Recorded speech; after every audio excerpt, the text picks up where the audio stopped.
Hello friends. Now today we are going to start with your new chapter, that is capital budgeting and risk analysis, or you can call it in another manner risk analysis in capital budgeting. अब ये chapter क्या है? ये chapter बहुत simple है. ये chapter exam में 5 to 10 marks carry करेगा. ठीक है. अब इस चैप्टर में पढ़ना क्या है सर हमें? तो आई वांट टू से सबसे पहले मैं आपको ये बताना चाहता हूं इस चैप्टर में कि भाई रिस्क जो है ना कैपिटल बजटिंग से रिलेटेड वो किस चीज में है. रिस्क इस बात का होता है कैपिटल बजटिंग के डिसीजंस लेते टाइम कि जो हम बोलते हैं ना कि फ्यूचर में आपको ये सब कैश इनफ्लो मिलेगा, तो I can say it is not necessary ना कि वो जो एक्सपेक्टेड कैश इनफ्लो है और जो आपका एक्चुअल कैश इनफ्लो हो वो दोनों सेम हो. It is not necessary, it may be different. तो that is the point where the risk will come. ये पॉइंट है रिस्क का कि भाई रिस्क इन कैपिटल बजटिंग का मतलब सिंपल सा ये है कि the term risk in capital budgeting means that the actual cash flows of the project will be different from the estimated cash flows of the project. भाई जो आप estimated बता रहे हो वो तो एक्चुअल से डिफरेंट हो सकते हैं, तो वो रिस्क का मतलब है. अब इस चैप्टर में हमें पढ़ना क्या है सर? तो इस चैप्टर में हम यही वाली बात पढ़ते हैं कि हम उस रिस्क को मेजर कैसे करें, पहला पॉइंट. दूसरा पॉइंट, उस रिस्क को मिनिमाइज कैसे करा जाए, दूसरा पॉइंट. और तीसरा पॉइंट ये होगा हमारा कि हम वो सब वेरिएबल को एनालिसिस करेंगे जो कि एनपीवी को इफेक्ट कर सकता है. जो हम नेट प्रेजेंट वैल्यू निकालते हैं उसको कौन कौन से वेरिएबल्स इफेक्ट कर सकते हैं, वो सब चीज हम इस चैप्टर में पढ़ने वाले हैं. तो I want to say the chapter has developed certain techniques which help us to measure the risk को मेजर करने के लिए. सेकेंड, मिनिमाइज द रिस्क, हमको रिस्क को मिनिमम करना है. और तीसरा, analyze the variables affecting the NPV. और एनपीवी को इफेक्ट करने के लिए क्या क्या वेरिएबल्स हो सकते हैं वो हमें एनालिसिस करना है. तो these are the 3 things which we are going to learn from this chapter. अब वो सब करने के लिए जैसे हमने कैपिटल बजटिंग में भी करा था कि ये सब कैपिटल बजटिंग करने के लिए हमने टेक्निक्स पढ़ी थी, वैसे ही रिस्क एनालिसिस करने के लिए भी हम टेक्निक्स ही पढ़ने वाले हैं. और जब हम टेक्निक्स की बात करते हैं तो वो टेक्निक्स 3 पार्ट्स में डिवाइडेड है. कन्वेंशनल टेक्निक्स का मतलब होता है जो टेक्निक्स पहले से चलती आ रही है, बहुत आसान सी टेक्निक्स होती हैं जो हर कोई अपना लेता है, उन टेक्निक्स को हम बोलते हैं कन्वेंशनल टेक्निक्स. दूसरी टेक्निक्स होती है आपकी स्टैटिस्टिकल टेक्निक्स का मतलब जो हम स्टैटिस्टिक्स यूज करके रिस्क को एनालिसिस करते हैं, that techniques will be called as your statistical techniques. And then comes your other techniques which has been developed specially for this chapter. ठीक है, वो हम देखने वाले हैं. तो कन्वेंशनल टेक्निक की जब मैं बात करता हूं ना फ्रेंड आपसे, तो कन्वेंशनल टेक्निक हमारी 2 टाइप से हो सकती है. पहली कन्वेंशनल टेक्निक हमारी होती है जिसको हम बोलते हैं risk adjusted discounting factor, in short जिसको हम बोल सकते हैं RADR. दैट इज कि नॉर्मली इस टेक्निक में क्या होता है, देखो इस टेक्निक में मेनली क्या होता है, हम ये मान करके चलते हैं कि अगर हमारे प्रोजेक्ट रिस्की हैं, if your projects are risky, तो वहां पर जो इन्वेस्टर है they expect more returns from you. और वो आपसे, नेचुरल सी बात है, रिस्की प्रोजेक्ट है तो आपसे जो इन्वेस्टर है वो भी ज्यादा रिटर्न मांगेगा. और जब ऐसा होगा कि वो आपसे ज्यादा रिटर्न एक्सपेक्ट करता है तो वहां पर क्या होगा, तो वहां पर आई वांट टू से आप उसको एनालिसिस करते टाइम आप उसमें क्या करोगे कि नॉर्मली हम डिस्काउंटिंग फैक्टर में रिस्क फ्री रेट लेते हैं. नॉर्मली हम डिस्काउंटिंग फैक्टर को लेने के लिए रिस्क फ्री रेट से, हम कोई भी प्रोजेक्ट को एनालिसिस करते हैं तो discounting factor risk free rate लेते हैं. But risk adjusted discounting factor RADR मतलब ये होता है कि हम उसमें जो हमारा डिस्काउंटिंग फैक्टर हम लेने वाले हैं उसमें हम रिस्क प्रीमियम भी ऐड करके वो हम डिस्काउंटिंग फैक्टर बनाएंगे, उस रेट को हम डिस्काउंटिंग फैक्टर बनाएंगे और उससे हम कैलकुलेट करेंगे, उससे हमारे कैश इनफ्लोस को हम डिस्काउंट करेंगे. जैसे एग्जांपल समझाता हूं, IRF interest on risk free rate is 10%. Example है ये 10% है, तो नॉर्मली हम डिस्काउंटिंग फैक्टर 10% लेकर के कैश इनफ्लोस को डिस्काउंट करते हैं.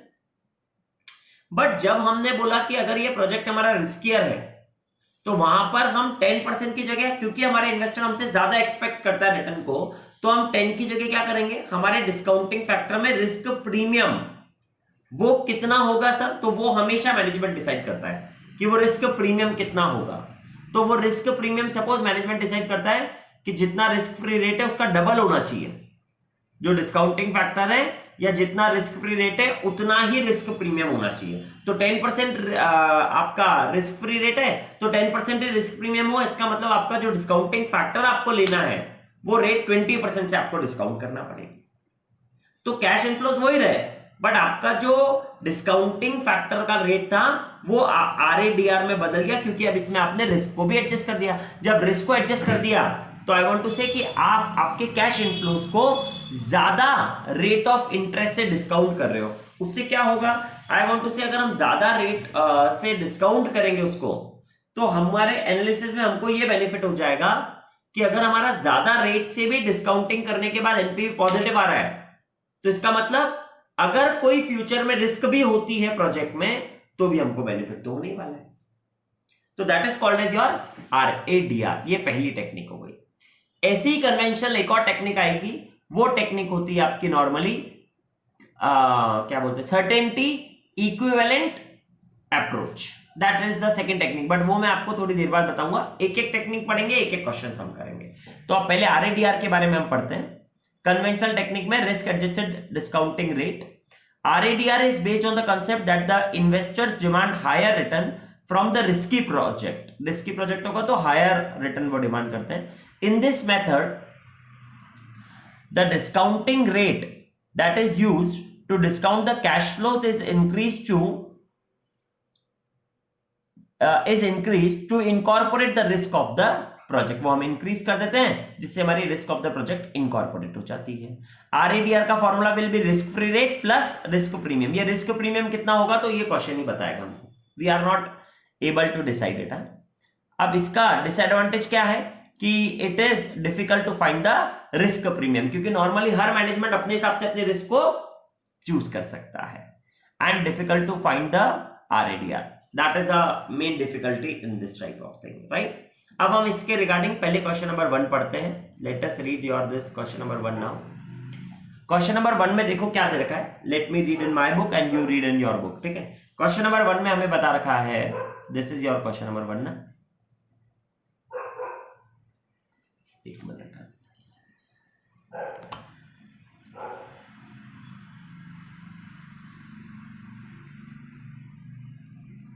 yes, this is your question number 1, right?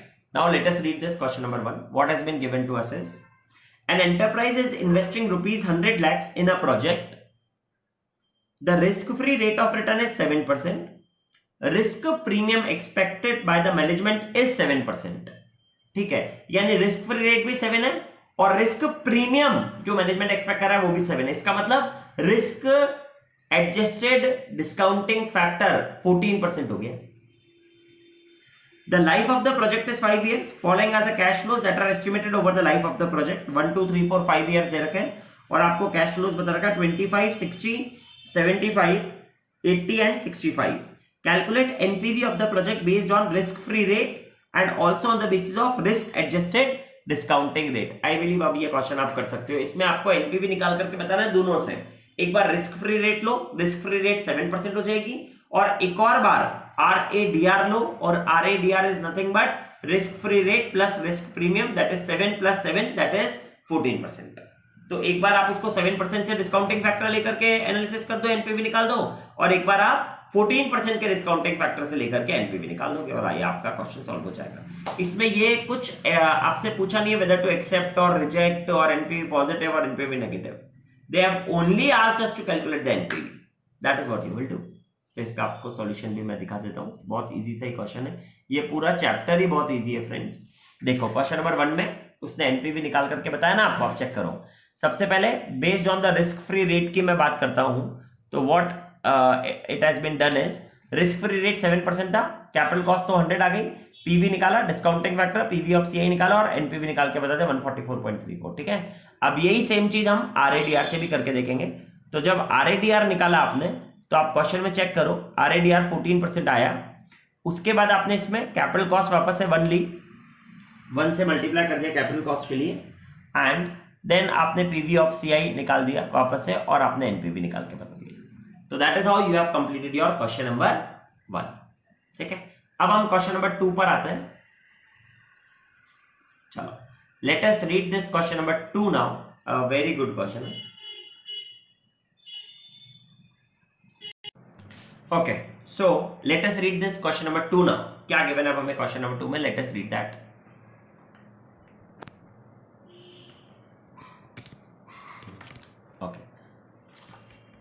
Yes.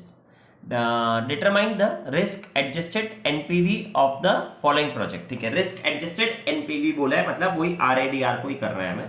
अब हमें क्या गिवन है? नेट कैश आउटले, जो हमारा कैश आउटफ्लो है वो आपको गिवन है, दैट इज 2,10,000, 1,20,000 और 1 लाख.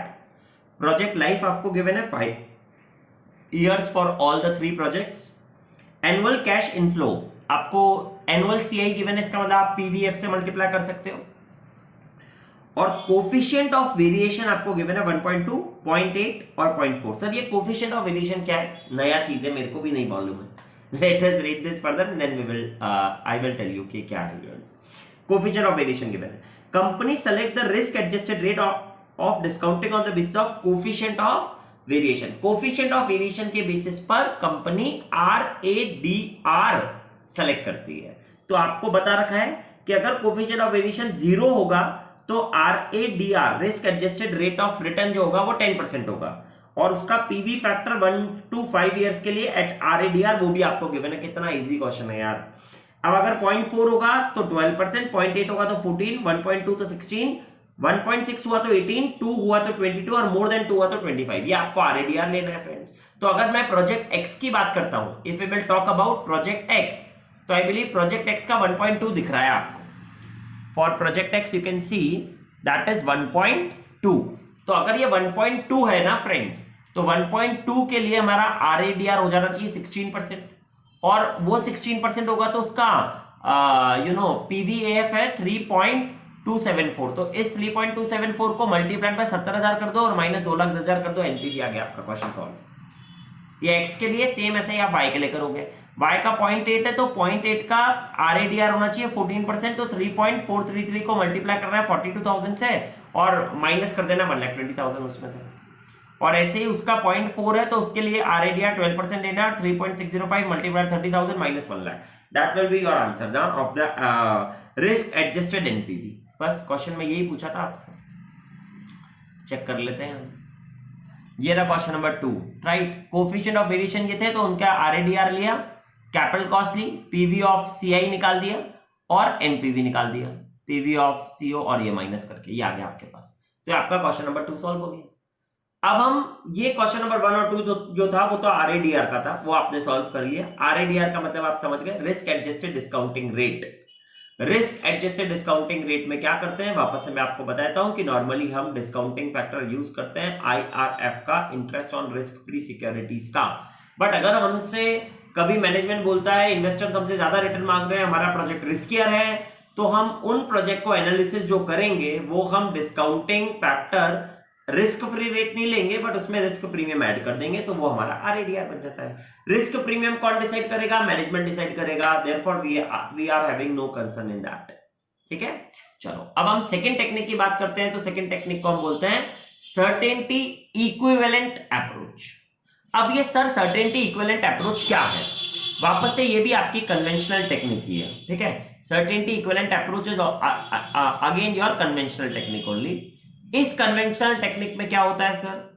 तो सर्टेनिटी इक्विवेलेंट अप्रोच में फ्रेंड्स हम क्या करते हैं ना कि जो भी हमारे एक्सपेक्टेड कैश फ्लोज होता है, फ्यूचर के जो भी एक्सपेक्टेड कैश फ्लोज है, हम उन कैश फ्लोज में से ये परसेंटेज सेलेक्ट कर लेते हैं कि कितना परसेंट हमको लगता है कि ये सर्टेन है ही है, इतना तो मिलेगा ही मिलेगा हर साल. तो वो हम सर्टेनिटी इक्विवेलेंट से जितना भी हमें सर्टेन होता है उतने अमाउंट से हम उसको, उतने परसेंटेज से हम उसको मल्टीप्लाई कर देते हैं, तो हमें पता पड़ जाता है कि हर साल का इतना सर्टेन कैश इनफ्लो आ गया, और फिर हम उसको डिस्काउंट कर लेते हैं. मगर अब जब डिस्काउंटिंग फैक्टर यूज कर रहे हैं तो वो IRF ही होना चाहिए, क्योंकि आपने क्या करा, जैसे एग्जांपल है आपको फ्यूचर के मैंने कैश इनफ्लोज बताया 10,000, 15,000, 20,000, 25,000 ये बता रखे हैं. अब इनमें से आप एनालिसिस करोगे कि यार 30%, 15,000 10,000 में से 30% तो एक्सपेक्टेड है कि मिलना ही मिलना है, तो वो सर्टेन हो गया ना, वो सर्टेन हो गया, तो 0.3 से आपने उस 10,000 को मल्टीप्लाई कर दिया।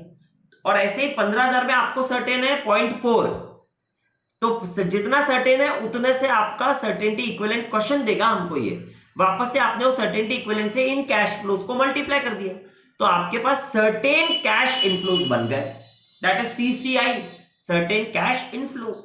अब एक बार सर्टेन कैश इनफ्लोज आ गए ना, उनको अब हम डिस्काउंटिंग फैक्टर से मल्टीप्लाई करके एनपीवी निकाल देंगे साहब। बट जब यहां पर डिस्काउंटिंग फैक्टर यूज करना है तो आरएडीआर नहीं करेंगे इस बार। क्यों नहीं करेंगे? क्योंकि यार सर्टेनिटी इक्विवेलेंट का मतलब क्या हुआ, सर्टेनिटी इक्विवेलेंट का मतलब आपने कैश इनफ्लोज को पहले ही कम कर दिया। अब अगर आप डिस्काउंटिंग फैक्टर को भी आरएडीआर लेने जाओगे, आईआरएफ से भी बढ़ा करके ले लोगे, तो ये तो डबल इफेक्ट हो गया ना, कैश इनफ्लोज भी कम और डिस्काउंटिंग फैक्टर भी ज्यादा, तो ये तो डबल इफेक्ट हो जाएगा। तो इनमें से एक ही चीज करना है, या तो आप उसको कन्वर्ट करो कम पर और फिर आगे बढ़ो, और या फिर आप आरएडीआर यूज करो, तो इन दोनों में से एक ही चीज यूज होती है। ठीक है फ्रेंड्स, तो that is a point two understand over here. तो अब ये बात हमें पढ़नी है सर्टेनिटी इक्विवेलेंट में, बट क्वेश्चन ही बताएगा वापस से सर्टेनिटी इक्विवेलेंट कितने होंगे, कौन डिटरमाइन कर सकता है, तो मैनेजमेंट ही डिसाइड करेगा कि सर्टेनिटी इक्विवेलेंट उनको कितना लगता है कैश इनफ्लो में, ये होगा। ये सब हमें क्वेश्चन ही देता है। अब अगर आपके सर्टेनिटी इक्विवेलेंट टोटल आपने करा किसी प्रोजेक्ट में और वो ज्यादा आ रहा है, तो इसका मतलब प्रोजेक्ट में रिस्क कम है। भाई आपको आपके कैश इनफ्लोज में सर्टेनिटी ज्यादा आ रही है, 8, 9, 10, आपको 0.8, 0.9, 0.10 इतना तो आपको सर्टेनिटी मिलना ही मिलना है, तो इसका मतलब प्रोजेक्ट की रिस्क कम है। और अगर सर्टेनिटी इक्विवेलेंट आपको कम लगता है, यू फील कि नहीं यार सर्टेनिटी इक्विवेलेंट तो मेरा कम आ रहा है, तो इसका मतलब आपके प्रोजेक्ट में रिस्क ज्यादा है।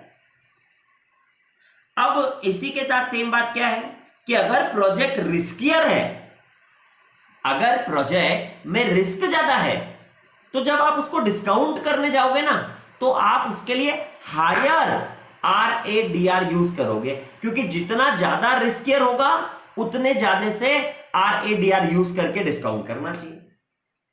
तो मैं बोल सकता हूं कि सर्टेनिटी इक्विवेलेंट और आरएडीआर बोथ शेयर इनवर्स रिलेशनशिप। अगर सर्टेनिटी इक्विवेलेंट ज्यादा है तो आरएडीआर कम हो जाएगा, सर्टेनिटी इक्विवेलेंट कम है तो आरएडीआर ज्यादा हो जाएगा। तो these are the points to understand. हाँ फ्रेंड्स, ये पॉइंट्स होते हैं कुछ अंडरस्टैंड करने के लिए। चलो अब हम ये देखते हैं आपका certainty equivalent approach. Approach number 2 है ये आपकी, ठीक है। इस अप्रोच में क्या होता है, देखो दे रखा है आपको, इस अप्रोच में आपको क्या करना है, let us read this now. In this technique the possible और expected cash flows are converted into certain or equivalent cash flows by multiplying the expected cash flows with CE factor और CE coefficient। उसको CE factor बोलो, certainty equivalent factor बोलो, या certainty equivalent coefficient बोलो, बात एक ही है। आप उससे पहले मल्टीप्लाई कर दोगे, तो therefore certain cash flows मतलब CCI will be expected cash flows multiplied by certainty equivalent factor। These thereafter the certain cash flows are discounted at IRF, interest of risk free securities।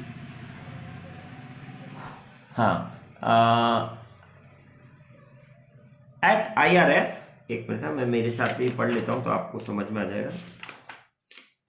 at IRF because, ये आगे जो लिखा हुआ है that is because, ठीक है ना, IRF के आगे जो लिखा हुआ है that is because। तो thereafter the certain cash flows are discounted at IRF because if we discount at a higher rate, अगर हम उनको higher rate से discount करते हैं, we will account for double risk, we will account for double risk after already having reduced estimated cash flows to certain cash flows। सही बात है, जो मैंने आपको समझाया बस वही लिखा हुआ है, ठीक है। अब इसकी लिमिटेशन क्या है कि जो सर्टेनिटी इक्विवेलेंट फैक्टर होगा या कोफिशिएंट होगा वो कौन डिटरमाइन करेगा, मैनेजमेंट डिटरमाइन करेगा। There is no mathematical factor to estimate the CE rate, they are decided by the management based on their perception of the risk. और जैसे मैंने बताया सर्टेनिटी इक्विवेलेंट और आरएडीआर का इनवर्स रिलेशनशिप है। Certainty equivalent अगर ज्यादा है तो आरएडीआर कम होगा। Certainty factor and risk have an inverse relationship, that is greater the CE factor, lower the rate, and lower the CE factor, greater the risk। तो ये रेट नहीं आना चाहिए, रिस्क आएगा यहां पर भी। Lower the risk and lower the C factor greater the risk, risk आएगा वहां पर, वो रेट नहीं होना चाहिए फ्रेंड्स, ठीक है। तो ये जब आपके पास नोट्स में व्हाट्सएप भी कर रहा हूं तब भी आप ध्यान रखना लिखते टाइम यहां पर ये रेट की जगह रिस्क लिखना है आपको, ठीक है। हाँ ओके, चलो अब हम इसके रिगार्डिंग क्वेश्चन नंबर 3 देख लेते हैं पहले, ठीक है। Let us read this question number 3 now. चलो let us read this question number 3। Okay, the textile manufacturing company limited is considering one of the two mutually exclusive proposal। two mutually exclusive का मतलब दोनों में से एक, project M and N which requires cash outlay of 8,50,000 and 8,25,000 respectively। the certain equivalent approach is used in incorporating risk in the capital budgeting decision। Question में बता दिया। the current yield on government bond is 6%, that is your IRF, and this is used as risk free rate। the expected net cash flows and their certainty equivalent are as follows। Project M का year 1 2 3 में cash flows बता दिया, certainty equivalent देखो 0.8 0.7 0.5 है, और project N का 0.9 0.8 0.7 है। Present value factor of ₹1 discounted 6% at the end of 1 2 3 year, आपको डिस्काउंटिंग फैक्टर ही बता दिया।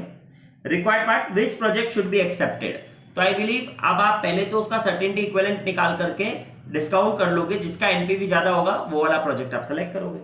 Second, if risk adjusted discount rate method is used which project would be appraised with the higher rate and why। तो ये second वाला question थोड़ा important है, वो मैं समझाऊंगा, बट पहले हम एनपीवी निकालेंगे।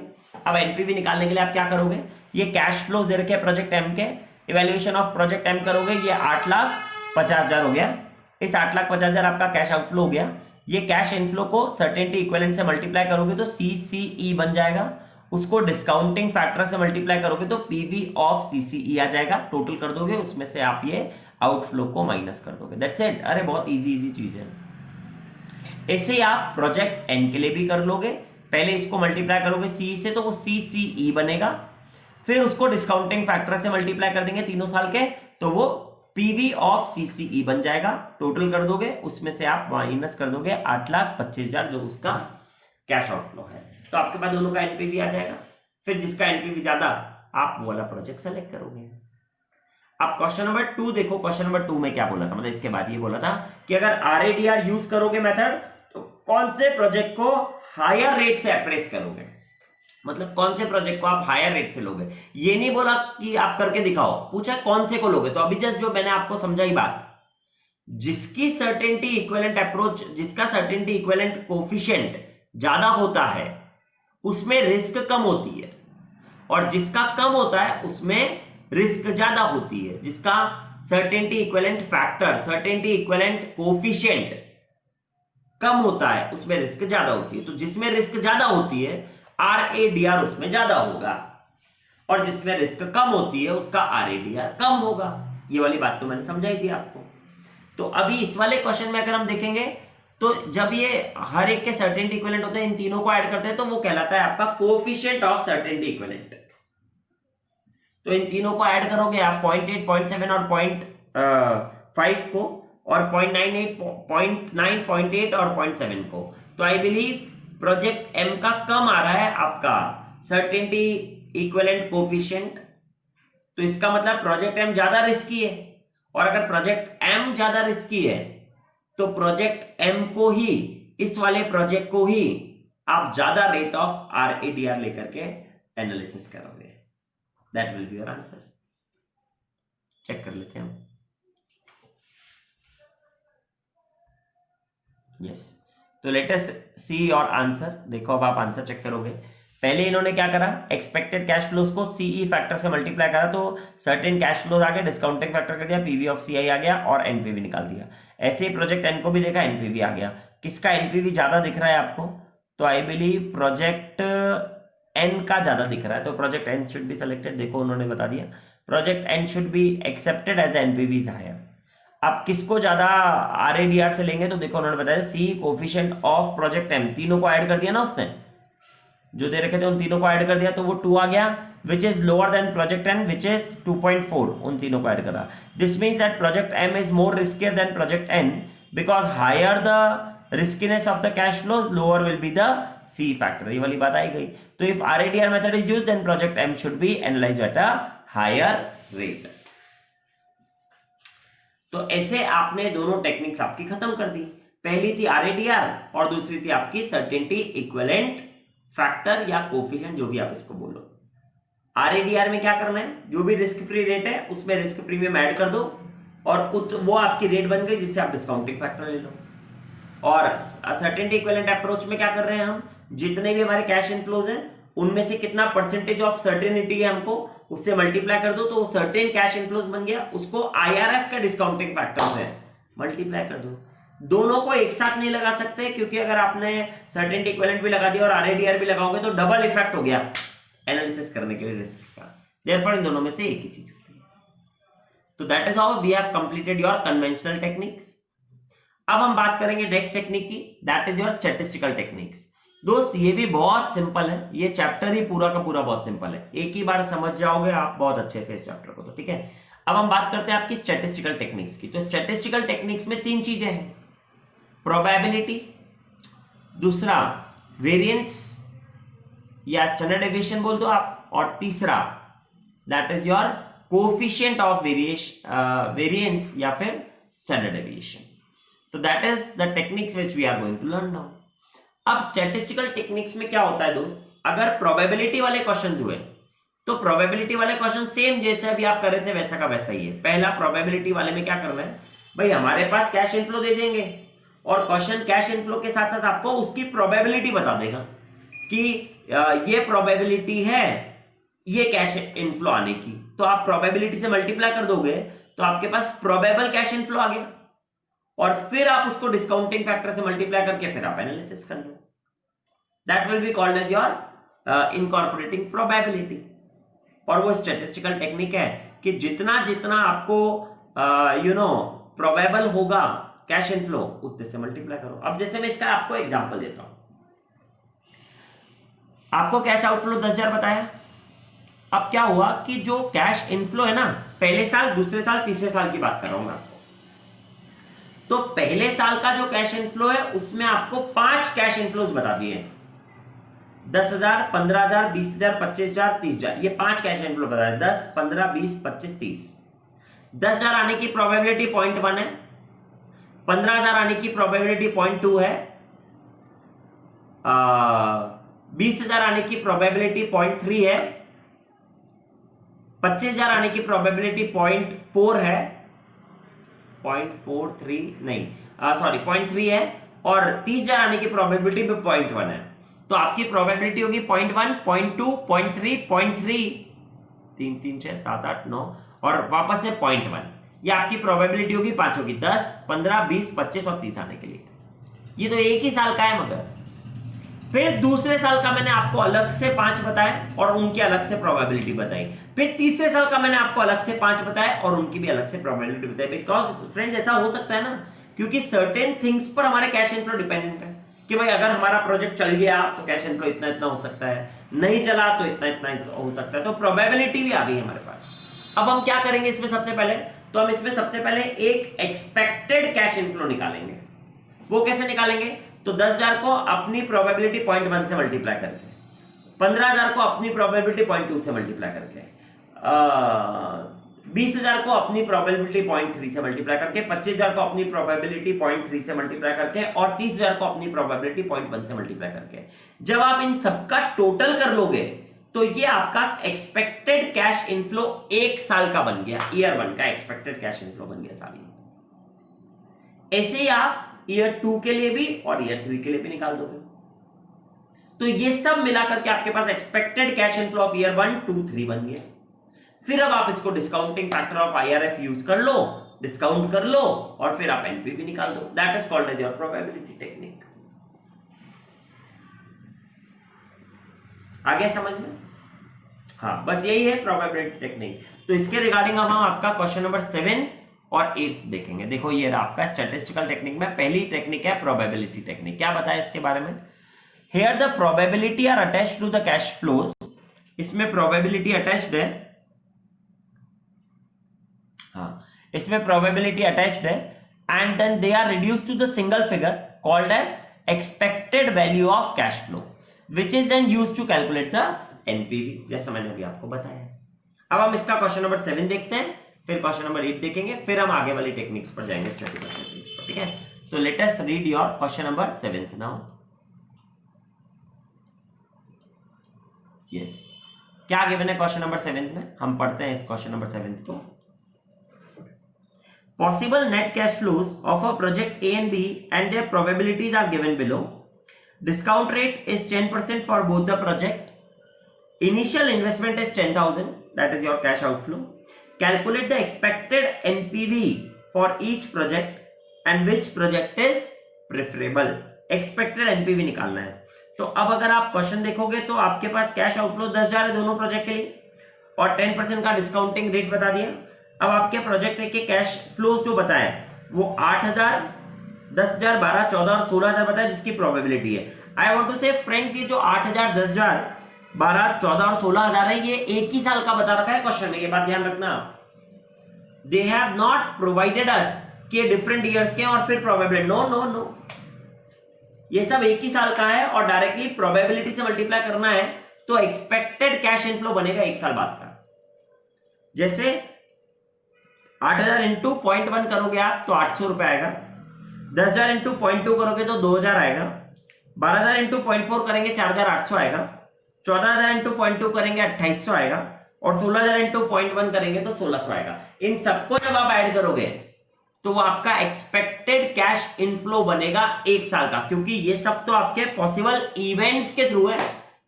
तो एक ही साल का प्रोजेक्ट है क्योंकि प्रोजेक्ट में और कुछ बताया नहीं, तो हम एक ही साल का मानेंगे। इसका मतलब अब जो भी आपके पास एक्सपेक्टेड कैश इनफ्लो आएगा उसको आप DF at the rate of 10% use करोगे, एक साल वाला मतलब 0.909 उससे मल्टीप्लाई कर दोगे, वो आपका पीवी ऑफ सीआई बन जाएगा और उसमें से पीवी ऑफ सीओ जो आपको 10,000 रुपए दे रखा है वो माइनस कर दोगे तो एनपीवी आ जाएगा। ये आप करोगे प्रोजेक्ट ए के लिए और same that will you will do for project B और एनपीवी निकाल लोगे। इसको बोलते हैं प्रोबेबिलिटी टेक्निक। प्रोबेबिलिटीज को ऐड करोगे ना आप इन सबको तो ये 1 ही आएगा, इन सबको ऐड करो तो ये 1 ही आएगा। तो these are not cash inflows of the different year, they are cash inflows of the particular year only and they are dependent on the possible some event के बेस पर होगा, ठीक है। चलो आंसर देखते हैं हम इसका। यस, क्वेश्चन नंबर 7 में if you will see capital cost बता दी, फिर सीआई जब निकाला तो पॉसिबल इवेंट्स लिए cash inflow, probability, expected cash inflow आया आपके पास 12,000 का। यहां तक समझ में आया? ये एक्सपेक्टेड कैश इनफ्लो 12,000 एक ही साल का है। अब हम इसको डिस्काउंट कर देंगे, देखो अब आप चेक करो। यस, अब पीवी ऑफ सीआई निकाला तो 12,000 को मल्टीप्लाई कर दिया 0.909 से क्योंकि एक साल बाद का ही, और ये मल्टीप्लाई करा तो ये आया और एनपीवी निकालने गया तो 908 रुपए आ गया। ऐसे ही जब आपने प्रोजेक्ट बी का एनालिसिस करा तो 21,200 आया और उसको भी इससे मल्टीप्लाई कर दिया, दिस आ गया, 10,000 को माइनस कर दिया तो 9,271 आ गया। अब आपसे बोल रहा है कौन सा प्रोजेक्ट सेलेक्ट करोगे, तो ऑफ कोर्स प्रोजेक्ट बी, क्योंकि उसमें एनपीवी ज्यादा आ रहा है। Project B should be selected as the NPV is higher. तो दोस्त ये तो हुआ प्रोबेबिलिटी वाले क्वेश्चन। एक और क्वेश्चन दिखाऊंगा, क्वेश्चन नंबर 8 भी प्रोबेबिलिटी का, बट अब इसके बाद और जो टेक्निक है वो क्या है सर, तो वो टेक्निक है वेरिएंस निकालने की या फिर स्टैंडर्ड डेविएशन निकालने की या फिर कोएफिशिएंट ऑफ स्टैंडर्ड डेविएशन निकालने की। ये 3 चीजें और निकालनी सीखनी है। अब मैं बात करता हूं वेरिएंस की। तो वेरिएंस क्या होता है? वेरिएंस का फॉर्मूला होता है आई बिलीव स्टैंडर्ड डेविएशन का होल स्क्वायर। अब यहां पर एक ही अगर फिगर है तो यहां पर कभी भी एक ही फिगर होता है तो स्टैंडर्ड डेविएशन निकालने के लिए आई बिलीव आपको पता होना चाहिए स्टैंडर्ड डेविएशन का फॉर्मूला होता है root x minus x bar upon n। ये हम फॉर्मूला लगाते थे और सबमिशन ये हम फॉर्मूला लगाते थे x माइनस एक्स बार का whole square divide by n हमारा हाँ होता था और फिर होल स्क्वायर होता था, सॉरी पहले होल स्क्वायर और फिर डिवाइड बाय n। ऐसे ये फॉर्मूला होता था। स्टैटिस्टिकल का फॉर्मूला है सिंपल स्टैंडर्ड डेविएशन निकालने का। मगर स्टैंडर्ड डेविएशन का मतलब क्या होता है? तो आई वांट टू से स्टैंडर्ड डेविएशन बेसिकली मेजर्स कि हमारा जो भी मीन है उससे हमारा जो डेटा गिवन है वो कितना स्प्रेड है। जितना ज्यादा स्प्रेड होगा उतना बेकार है। इसका मतलब स्टैंडर्ड डेविएशन जितना ज्यादा आएगा वो उतना ज्यादा रिस्क होगा, और स्टैंडर्ड डेविएशन जितना कम आएगा उतना रिस्क कम होगा। क्योंकि सुनो ना, एक्सपेक्टेड का मतलब होता है मीन, मीन का मतलब middle value of the entire data. अब स्टैंडर्ड डेविएशन जितना ज्यादा है इसका मतलब हमारे मीन से, हमारे एवरेज वैल्यू से जो कैश इनफ्लोज है वो कितना ज्यादा स्प्रेड है। तो अगर वो ज्यादा स्प्रेड है तो इसका मतलब रिस्क ज्यादा है। बट अगर स्टैंडर्ड डेविएशन कम है इसका मतलब हमारे एवरेज के आसपास में ही है, जो हमारे cash inflows they are within our mean only. तो इसका मतलब एवरेज ही इतना इतना तो मिलने वाला है, सर्टेनिटी भी ज्यादा हो गई उन सब चीजों की एवरेज के हिसाब से, तो इसका मतलब वहां पर रिस्क कम है और वहां पर स्टैंडर्ड डेविएशन भी कम ही आएगा। तो स्टैंडर्ड डेविएशन हाई तो risk will be high, standard deviation low इसका मतलब रिस्क विल बी लो। तो समटाइम्स क्या होता है दोस्त, आपके पास दो प्रोजेक्ट दे देंगे और दोनों प्रोजेक्ट का आपने एनपीवी निकाला तो एनपीवी दोनों का सेम आ गया, तो वहां पर क्वेश्चन पूछ रहा है कौन सा प्रोजेक्ट सेलेक्ट करोगे, तो आप ये आंसर नहीं लिख सकते कि दैट वी आर इनडिफरेंट। तो वहां पर आपको दिमाग चलाना है कि जैसे एनपीवी सेम आया ना तो आप क्या करोगे, उसी क्वेश्चन में आप स्टैंडर्ड डेविएशन निकाल दोगे, और फिर वो स्टैंडर्ड डेविएशन निकालने के बाद जिसका भी स्टैंडर्ड डेविएशन कम आया वो वाला प्रोजेक्ट हम सेलेक्ट कर लेंगे, क्योंकि वो सेम एनपीवी है मगर उसका रिस्क कम है क्योंकि स्टैंडर्ड डेविएशन कम आया है।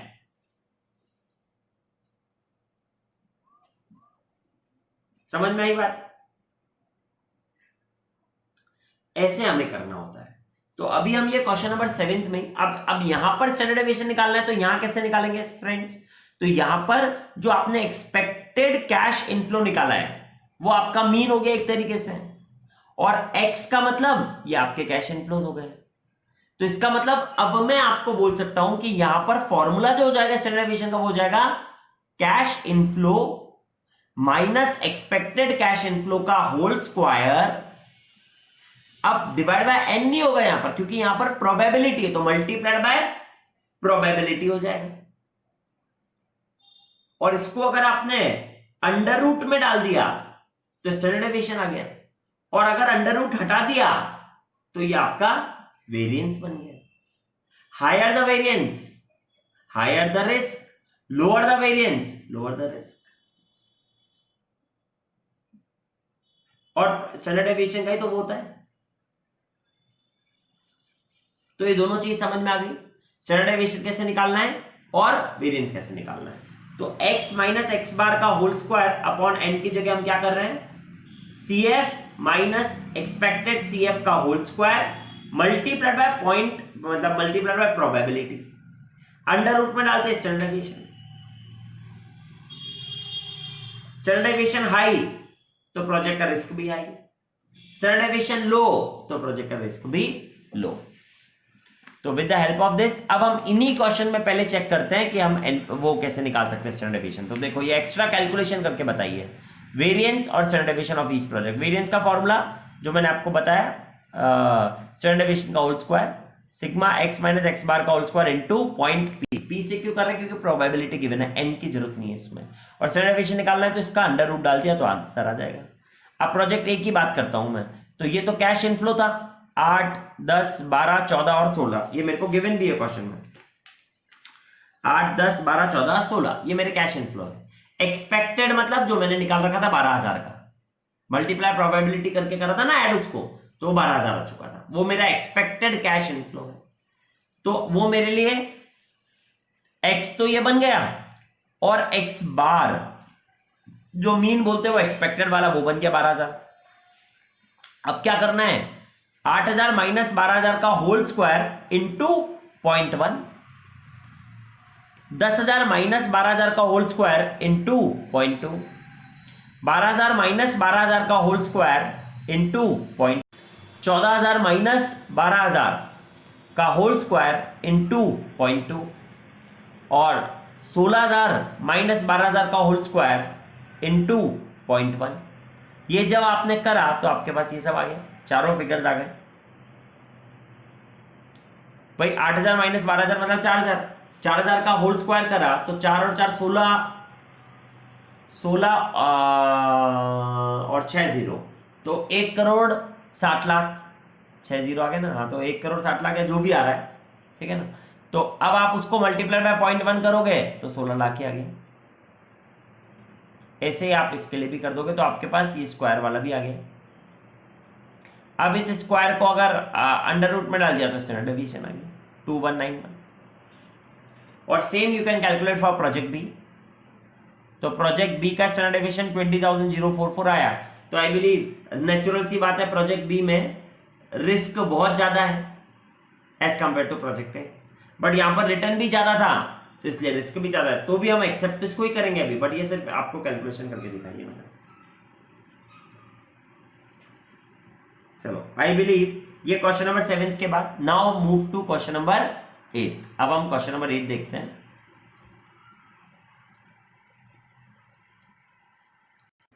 Okay, so let us read now this question number 8। क्या गिवन है हमें? Let us read this question number 8 now. Probability for net cash flows for 3 years project 3 years project are as follows। 3 years project के लिए given है ये, ठीक है। Year 1 में कैश इनफ्लोस बताया, उनकी प्रोबेबिलिटी बता दी।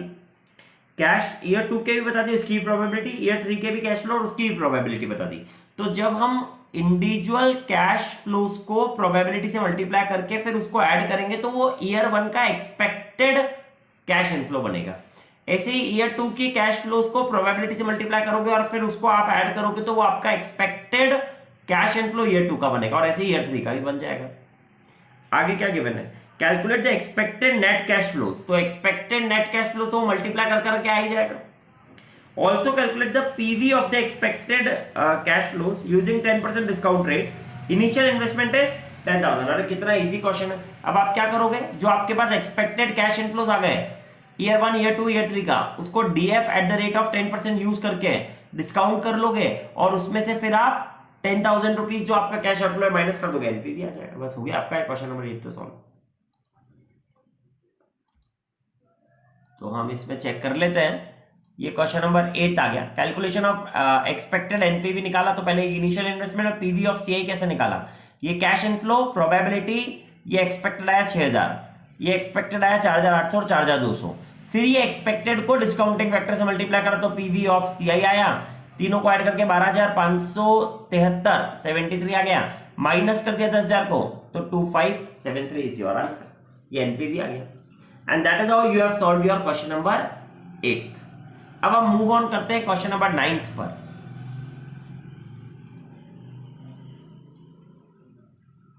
Yes, so now after this question number 8 let us see your question number 9। ठीक है, let us read this question number 9 now। क्या given है हमें? Shivam Limited is considering 2 mutually exclusive projects A and B। Project A cost 36,000, project B 30,000। You have been given below the net present value probability distribution for each project। NPV directly given है आपको इस बार, NPV estimates given है, probability given है, NPV estimates और probability। Compute the expected NPV of project A and B. Expected NPV निकालना तो क्या करोगे, मल्टीप्लाई कर दोगे प्रोबेबिलिटी से और जो भी आएगा उसको ऐड कर दोगे, वो दोनों में ही कर दोगे आप। ये तो आंसर आ गया आपका।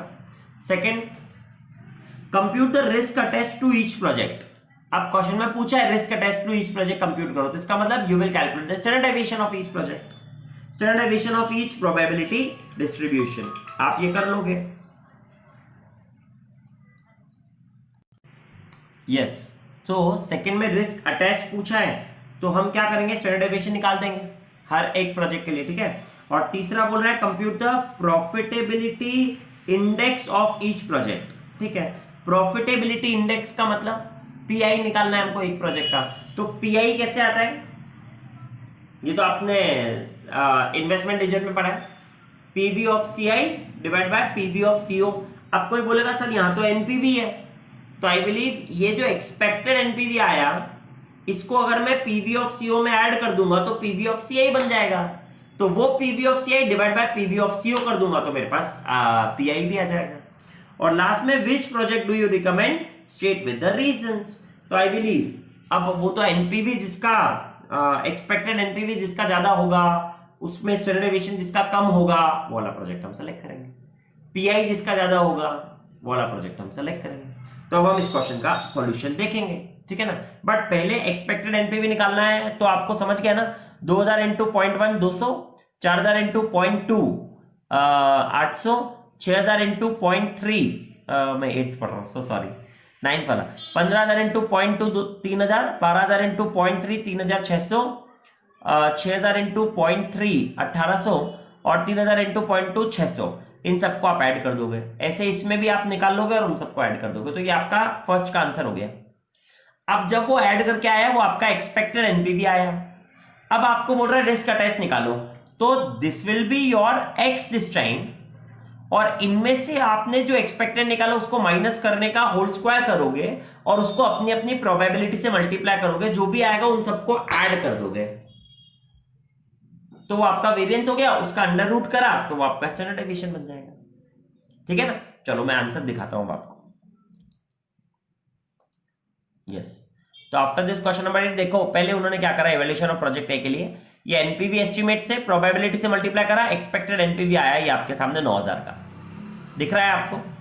अब जब कैलकुलेशन करें स्टैंडर्ड डेविएशन का, तो x माइनस एक्स बार का होल स्क्वायर इंटू पी करते हैं अपन, तो अपन ने इसमें क्या करा, ये आपका x है एनपीवी, तो 15000 माइनस 9000 मतलब 6000, 6000 का होल स्क्वायर करा तो 6000 का होल स्क्वायर मतलब 3660 इंटू क्यों भाई 15000 माइनस 9000, ये 72 क्यों आ रहा है आपका, 15000 ही तो गिवन है पहला। हाँ तो 15 माइनस 9,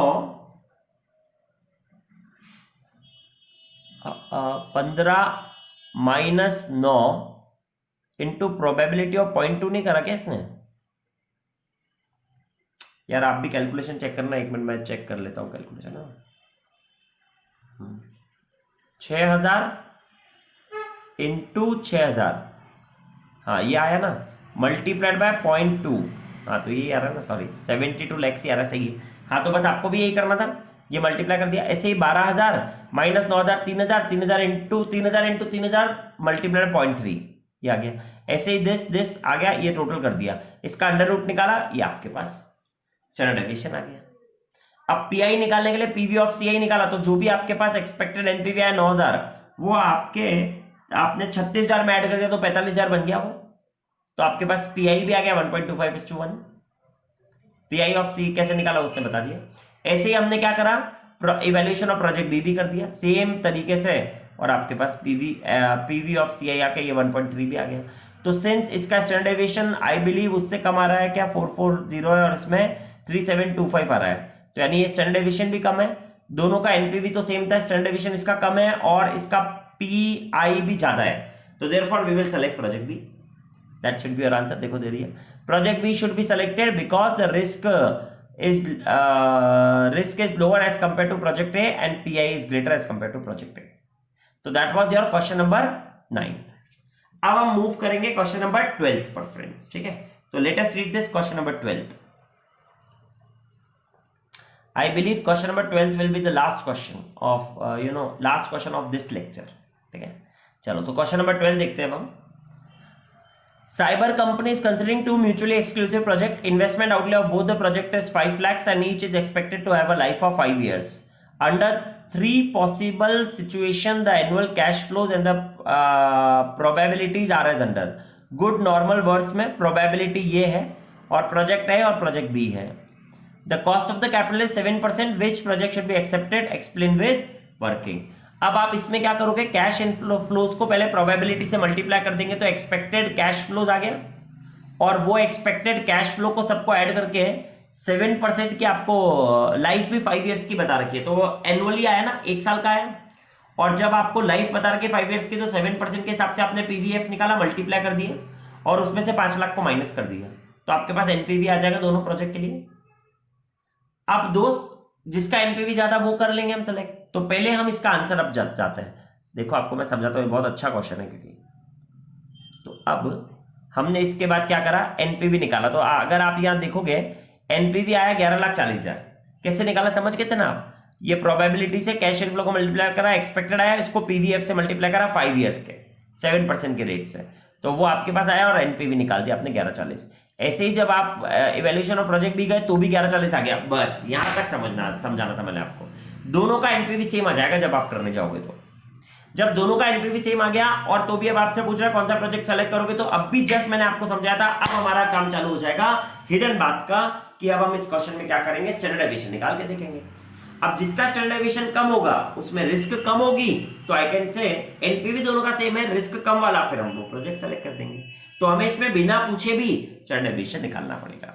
तो देखो दे दिया इसमें, since NPV of both the projects are same, we are now select the project on the basis of risk, that is standard deviation, and then select the project with a lower risk। तो हमने निकाल दिया। अब आपको वो निकालना तो आता ही, आप खुद ट्राई करो, नहीं आएगा तो आप मेरे को फोन करके पूछो। तो that is how we have completed your question number 12। और इसमें जब आप चेक करोगे तो आपका प्रोजेक्ट बी का रिस्क कम आ रहा है, तो we will go with the project B. चलो, थैंक यू वेरी मच।